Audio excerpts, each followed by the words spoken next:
శ్రీనగర్లో పెట్టిన 89 అడుగుల వినాయకుని చూడటానికి వెళ్ళామని నేను లాస్ట్ వీడియోలో అయితే చెప్పాను కదండి. దాని పక్కనే అయోధ్య రాముల వారిది చాక్లెట్ విగ్రహం కూడా పెట్టారండి. 89 అడుగుల విగ్రహం పక్కనే ఉంటుంది ఇది. ఇక్కడ కూడా ఇది వచ్చేసి ఎంట్రన్స్ అండి. ఇక్కడైతే 25 రూపీస్ ఈచ్ వన్ టికెట్ అయితే మనం ఎంట్రన్స్ టికెట్ అనేది తీసుకోవాలి. ఎంట్రన్స్ టికెట్ తీసుకుని లోపలికి అయితే వెళ్ళాలండి.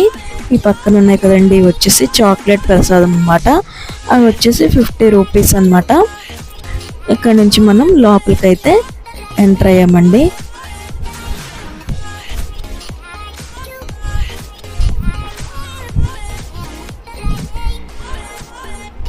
చూడండి, ఇక్కడ అయోధ్య రాముల వారిని చాక్లెట్తో తయారు చేశారండి. ఇది మొత్తం చాక్లెట్తో తయారు చేసిందేనండి.